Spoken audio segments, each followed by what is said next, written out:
अल्हम्दुलिल्लाह वस्सलातु वस्सलाम रसूलुल करीम अम्मा बाद आउज़ु बिल्लाहि मिनश शैतानिर रजीम बिस्मिल्लाहिर रहमानिर रहीम।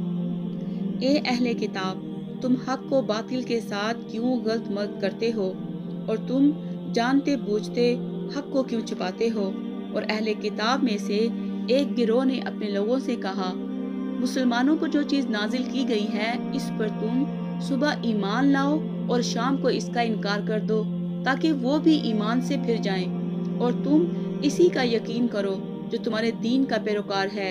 आप कह दीजिए, हकीकी हदायत तो अल्लाह ही की हदायत है। और कहते हैं, मत मानो कि किसी को वैसी चीज़ मिल सकती है जो तुम्हें मिली है, या जिससे वह तुम्हारे रब के यहाँ तुम पर हुज्जत कायम कर सके। कह दीजिए, बेशक फजल अल्लाह के हाथ में है, वो जिसको चाहता है अता करता है, और अल्लाह वुसअत वाला खूब जानने वाला है। वो खास करता है अपनी रहमत से जिसे चाहे, और अल्लाह बड़े फजल वाला है। और अहले किताब में से बाज वो हैं कि अगर आप इनके पास खजाने का ढेर अमानत रखें तो वो भी आपको अता कर देंगे, और इनमें से बाज वो हैं कि अगर आप इनके पास 1 दिनार अमानत रखें तो वो आपको अदा नहीं करेंगे। अला ये कि आप हमेशा इनके सर पर खड़े रहें। ये इसलिए कि वो कहते हैं, हम पर उम्मियों अरबों की बाबत कोई गुनाह नहीं, और वो जानते बूझते अल्लाह पर झूठ बांधते हैं। क्यों नहीं, बल्कि मुआखदा होगा, अलबत्ता जो शख्स अपना अहद पूरा करे और अल्लाह से डरे तो बेशक अल्लाह मुत्कियों को पसंद करता है। बेशक जो लोग अल्लाह का अहद और अपनी कस्में थोड़ी कीमत के बदले बेच डालते हैं, इन लोगों का आखिरत में कोई हिस्सा ना होगा, और क़यामत के रोज अल्लाह इनसे कलाम नहीं करेगा, और ना इनकी तरफ देखेगा, और ना इन्हें पाक करेगा, और इनके लिए दर्दनाक अजाब है। और बेशक इनमें से एक गिरोह किताब पढ़ते हुए ज़बान को मरोड़ता है ताकि तुम इसे किताब का हिस्सा समझो, हालांकि वो किताब में से नहीं है, और कहते हैं कि ये अल्लाह की जानब से है, हालांकि वो अल्लाह की जानब से नहीं, और वो जानबूझकर अल्लाह पर झूठ बांधते हैं। किसी शख्स को लायक नहीं कि अल्लाह इसे किताब व हिकमत और नबूवत अता करे, फिर वो लोगों से कहे कि तुम अल्लाह को छोड़कर मेरे बंदे बन जाओ, बल्कि वो कहेगा तुम रब वाले बन जाओ, क्योंकि तुम इस किताब की तालीम देते हो और खुद भी इसे पढ़ते हो। और वो तुम्हें ये हुक्म नहीं देगा कि फरिश्तों और नबियों को रब बना लो। क्या वो तुम्हें कुफ्र का हुक्म देगा जबकि तुम मुसलमान हो चुके? और याद करो, जब अल्लाह ने तमाम नबियों से अहद लिया था कि जब मैं तुम्हें किताब और हिकमत अता करूं, फिर तुम्हारे पास कोई रसूल आए जो इस किताब की तस्दीक करता हो जो तुम्हारे पास है, तो तुम्हें इस पर ईमान लाना होगा और इसकी मदद करनी होगी। अल्लाह ने फरमाया, क्या तुम इकरार करते हो और इस पर मेरा अहद कबूल करते हो? उन्होंने कहा, हमने इकरार किया। अल्लाह ने फरमाया, तो तुम गवाह रहना और मैं भी तुम्हारे साथ गवाह हूँ। फिर इसके बाद जो भी मुंह मोड़ेगा तो ऐसे लोग ही नाफरमान हैं। क्या वो लोग अल्लाह के दीन के सिवा कोई और दीन चाहते हैं? हालांकि आसमानों और जमीन में जो कोई भी है वो चाहते और ना चाहते हुए भी अल्लाह का फरमाबरदार है, और इसी की तरफ सबको लौट कर जाना है। आप कह दीजिए, हम अल्लाह पर ईमान लाए और इस पर भी जो कुछ हम पर नाजिल किया गया, और जो इब्राहीम, इस्माइल, इसहाक, याकूब और इनकी औलाद पर नाजिल किया गया, और इन किताबों पर भी जो मूसा, ईसा और दूसरे नबियों को इनके रब की तरफ से दी गई, हम इनमें से किसी एक के दरमियान फर्क नहीं करते, और हम इसी अल्लाह के फरमाबरदार हैं।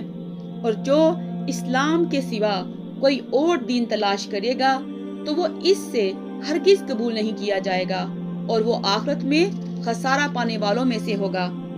अल्लाह इन लोगों को कैसे हिदायत देगा जो ईमान लाने के बाद काफिर हो गए, जबकि वो गवाही दे चुके कि बेशक रसूल अल्लाह सल्लल्लाहु अलैहि वसल्लम बरहक हैं, और इनके पास वाज़ा निशानियां आ चुकी, और अल्लाह जालिम कौम को हिदायत नहीं देता।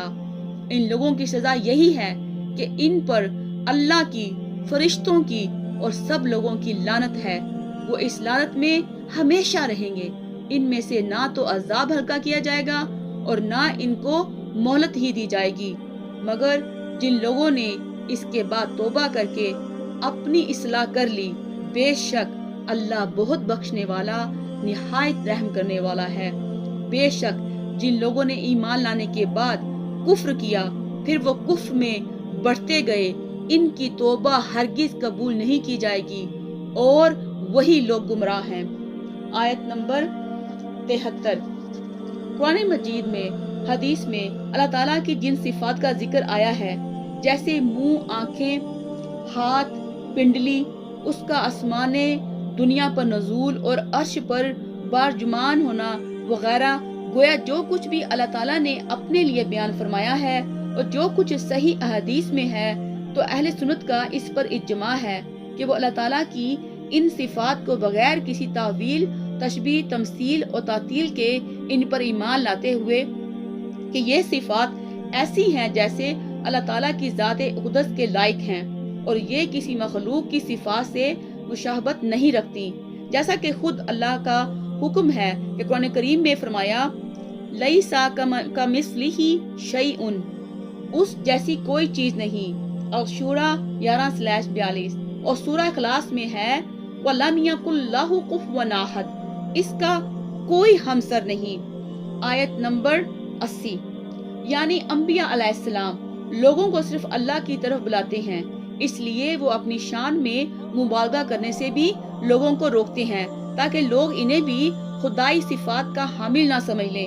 نبی کریم صلی اللہ علیہ وآلہ وسلم نے فرمایا مجھے اتنا مت چڑھاؤ، میری تعریف میں اتنا مبالغہ نہ کرو جیسے نصارہ عیسائیوں نے عیسیٰ ابن مریم کو چڑھا دیا۔ میں تو بس اللہ کا بندہ ہوں، تو یوں کہو اللہ کا بندہ اور اس کا رسول۔ صحیح البخاری الحدیث الانبیاء باب صحیح البخاری احادیث الانبیاء باب نمبر 48 حدیث نمبر 3، 4، 4، 5۔ آیت نمبر 85۔ اس سے معلوم ہوا کہ نبی کریم صلی اللہ علیہ وآلہ وسلم کی رسالت پر ایمان لانا فرض ہے، جیسے آپ صلی اللہ علیہ وآلہ وسلم نے بھی فرمایا اس اللہ کی قسم جس کے ہاتھ میں محمد صلی اللہ علیہ وآلہ وسلم کی جان ہے، اس امت کے یہود و نصارہ میں سے جو بھی میرے بارے میں سنے اور پھر میں جو پیغام لایا ہوں اسے مانے بغیر مر جائے تو وہ ہمیشہ کے لیے دوزخی ہوگا۔ صحیح مسلم الایمان باب 70 حدیث نمبر 153۔ علاوہ ازیں جبرائیل امین کا نبی کریم صلی اللہ علیہ وسلم سے ایمان، اسلام، احسان اور قیامت کے بارے میں سوال کرنا اور پھر نبی کریم صلی اللہ علیہ وآلہ وسلم کا ان ہاتھوں کو ان سے بیان کرنا، پھر یہ فرمانا کہ یہ جبرائیل علیہ السلام تھے جو تمہیں تمہارا دین سکھانے آئے تھے، تو نبی کریم صلی اللہ علیہ وسلم نے ان تمام باتوں کو دین سے تعبیر فرمایا اور اس باب میں اس کا بھی بیان ہے جو نبی کریم صلی اللہ علیہ وسلم نے عبد القیس قبلے کے وفد کو ایمان کے معنی بتلائے۔ صحیح البخاری الایمان باب نمبر 37 حدیث نمبر 50، العلم باب 25 حدیث 87۔ والسلام علیکم ورحمۃ اللہ وبرکاتہ۔